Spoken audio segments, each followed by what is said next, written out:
타이타닉호가 운명의 항해를 시작했을 때 배의 무게는 약 52,000톤이었습니다. 자, 그렇다면 사람들이 애초에 그 큰 배를 어떻게 물에 띄웠을까요? 1단계, 엄청난 양의 비누와 천연기름을 찾는다. 2단계, 타이타닉 앞에 있는 선착장에서 거대한 미끄럼틀처럼 배를 밀어버린다. 심지어 배의 외부 전체에 기름칠을 해서 배가 긁히거나 찌그러지거나 뜯기지 않도록 했습니다. 그렇게 타이타닉호는 물속으로 부드럽게 뛰어들었고 일꾼들과 배의 주인들은 안도의 한숨을 내쉬었어요. 뭐 적어도 시작은 괜찮았네요. 이집트의 아수안 댐을 건설했을 때 사람들은 새로운 인공호수를 위해 넓은 공간을 만들어야 했습니다.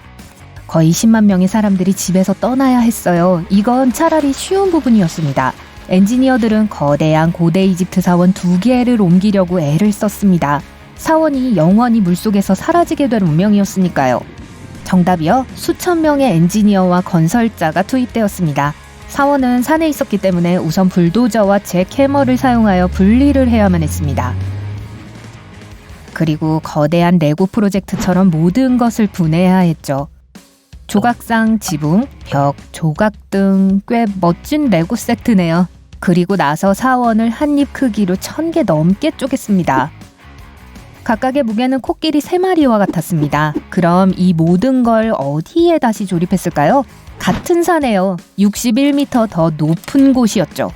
모두 5년이 걸렸고 오늘날 돈으로 약 3억 달러가 들었습니다. 파라오도 감동받았을 거예요.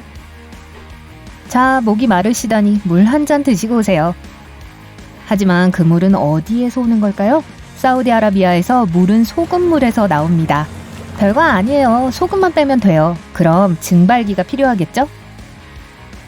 사우디아라비아의 이 기계는 30만 명의 사람들에게 신선한 물을 가져다 줍니다. 사막치곤 괜찮죠? 증발기는 무게가 5,000톤이고 크기는 농구장 10개 정도 됩니다. 베트남에서 사우디아라비아로 이 증발기를 가져오기 위해 특수 배를 사용했지만 그 배조차도 너무 작았습니다. 배를 조금 더 크게 만든 후 대륙 횡단 여행을 성공하여 증발기는 마침내 중동에서 도착했습니다. 그리고 나서는 쉬었어요. 화물 트럭 30대로 끌고 가면 됐으니까요. 꽤 인상적이긴 하지만 지구상에서 옮겨진 것 중 가장 큰 건 이보다 훨씬 더 큽니다. 노르웨이의 트롤 A 가스 생산 플랫폼을 봅시다. 이 플랫폼은 타이타닉보다 더 무겁고 엠파이어 스테이트 빌딩보다 훨씬 더 큽니다. 하지만 엔지니어들은 겁먹지 않았어요. 해안에서 193km 떨어진 노르웨이까지 이 배를 끌고 가야 했지만요. 강력한 배 10척을 연결해서 일주일 만에 이 플랫폼을 옮길 수 있었습니다. 만드는데 10억 달러가 들었기 때문에 운반을 조심해야 했습니다. 그 플랫폼을 천천히 움직이기 위해 배가 모든 방향에서 당기며 천천히 바다를 항해했습니다. 플랫폼이 목적지에 도착하자 강력한 다리 4개가 20만 채의 집을 짓는 데 사용할 만큼의 콘크리트로 고정되었습니다. 이 바다 영역은 거칠 수 있기 때문에 그 속에서 플랫폼은 제대로 고정되어야 했어요. 천연가스는 심지어 바다 한가운데서도 불이 붙을 수 있기 때문이죠. 동네 밖으로 이사를 가야 하는데 여러분의 집, 큰 부엌, 아늑한 벽난로가 편하다고요? 걱정 마세요. 집을 그대로 가져가세요. 약 500년 전 이탈리아 건축가가 한 지역에서 행정건물을 짓고 있었는데 동네의 교회 종탑이 방해가 되고 있었습니다. 해결책은 탑을 들어서 옮기는 것이었습니다. 건축가는 탑 주위에 나무로 된 틀을 만들고 밧줄, 받침대, 많은 사람들의 힘을 사용해 건물을 옮겼어요. 그 이후로 많은 건물들이 옮겨졌지만 중국에서 일어난 일은 모든 것을 바꾸어 놓았습니다. 2004년에 엔지니어들은 푸강 빌딩을 약 37m 정도 옮겼습니다. 옮겨진 건물 중 가장 무거운 건물이었지만 11일밖에 걸리지 않았습니다. 이렇게 빨리 끝내기 위해 사람들은 밤낮으로 일했어요. 만년 전 운석 하나가 그린랜드에 떨어졌습니다. 칼, 작살, 화살촉, 심지어 보석을 만들기 위해 사람들은 그 운석을 부수기 시작했는데 이는 당시 유일한 철의 원천이었어요. 운이 참 좋았죠? 시간이 흐르면서 사람들은 케이프 요크라는 이름의 운석을 여러 조각으로 나누었습니다. 북극 탐험가 로버트 피어리는 가장 큰 조각을 미국으로 가져오고 싶어 했습니다. 어떻게 30톤의 우주 암석을 트럭이나 포장된 도로 없이 옮길 수 있을까요? 게다가 1897년이었어요. 날씨가 엄청 추웠죠. 3년이 걸렸지만 그는 해냈습니다.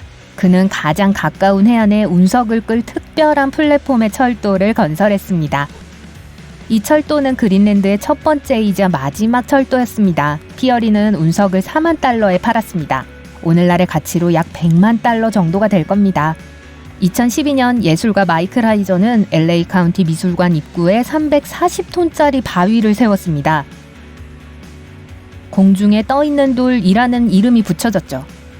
설치는 쉬웠습니다. 하지만 옮기는 건요? 쉽지 않았죠. 이들은 88m 트레일러와 6대의 트럭을 사용해 이 돌을 운반해야 했습니다. 22개 도시를 지나 160km를 운전해야 했습니다. 가장 정신나간 부분은 결국 1000만 달러의 비용이 들게 되었던 거죠. 약 400년 전에 건조된 스웨덴 선박 바사는 거의 유명인사였어요. 사람들은 배의 크기, 아름다운 장식, 그리고 금 조각상을 보고 놀랐습니다. 이 배가 처음 바다로 나갔을 때 돌풍 때문에 배는 가라앉아 버렸습니다. 어쨌든 약 80년 전 사람들은 이 배를 다시 꺼냈어요. 계획 중 하나는 배를 탁구공으로 채우고 얼음으로 얼리는 거였어요. 하지만 그 대신 배에 밧줄을 묶고 18번의 리프트를 사용하여 해저면을 따라 얕은 지역으로 배를 끌고 갔습니다. 거기서 배를 끌어올리는 건 꽤 쉬웠어요. 그 배는 대부분 금속이 아닌 나무로 만들어졌기 때문이죠. 배는 차가운 바닷물 덕분에 살아남았고 심지어 떠다니기도 했습니다. 엔데버호는 25번의 우주비행을 했고 2012년 나사는 이 우주선이 휴식을 취해야 한다는 걸 결정했습니다. 캘리포니아 과학센터에서 은퇴를 하기로 했죠. 이 거대한 우주왕복선은 트레일러에 실렸고 시속 3.2km라는 놀라운 속도로 LA를 통과했습니다. 우주선이 큰 도시를 운전해서 지나가는 건 처음이자 아마도 마지막일 겁니다. 꽤 큰 길을 치우고 지나가야 했는데 결국 램프 기둥, 신호등, 송전선, 심지어 400그루가 넘는 나무들과 같은 성가신 것들을 다 베어냈습니다. 하지만 걱정하지 마세요. 800그루 이상의 새로운 나무를 심을 만큼 많은 돈을 모았으니까요. 자유의 여신상은 미국에서 만들어진 것이 아닙니다. 프랑스에서 지어졌어요. 9년 동안 열심히 작업해서 엄청난 양의 구리와 철을 사용한 후에 여신상은 우정의 표시로 미국에 보내줄 준비가 완료되었죠. 우편으로 보내면 뽁뽁이를 너무 많이 써야 해서 배로 보내기로 했어요. 이 조각상은 350조각으로 쪼개져 상자로 옮겨졌고 그렇게 뉴욕으로 운송되었습니다. 모든 조각을 다시 조립하는 데는 4개월이 걸렸습니다. 정말 굉장하죠? 자체 추진식 굴착기이자 지구상에서 가장 큰 육상 운송수단인 배거 288을 소개합니다. 이 괴물은 하루에 수천 대의 차를 움직일 수 있습니다. 이 굴착기는 한 채석장에서 작업을 마치고 다른 채석장으로 이동해야 했습니다. 분해해서 선적하고 다시 조립하는 건 정말 굉장한 일이었을 거예요. 그래서 그냥 운전을 해서 이동했습니다. 시속 0.8km의 속도로 움직여 3주가 걸렸죠. 이 차가 전복되는 일을 막기 위해서 엔지니어들은 앞서 걸었고 잔디도 심고 도로를 자갈과 흙으로 덮었습니다. 지금 여러분은 프랑스의 거리를 걷고 있습니다. 카페 몇 군데와 멋진 빵집, 그리고 세계에서 가장 큰 가스터빈인 해리엇이 보이는군요. 해리엇이 하는 일이요? 70만 이상의 프랑스 가정에 불을 켜주죠. 이 거대한 터빈은 전보 제트기 2대만큼 무게가 나가며 프랑스, 독일, 벨기에, 네덜란드를 통과해야 했습니다. 비용은 더치페이였겠죠? 이집트 기자의 대피라미드는 200만 개 이상의 거대한 암석으로 만들어졌습니다. 트럭도 트랙터도 없고 그저 온전히 근육의 힘만 있었던 시대였죠.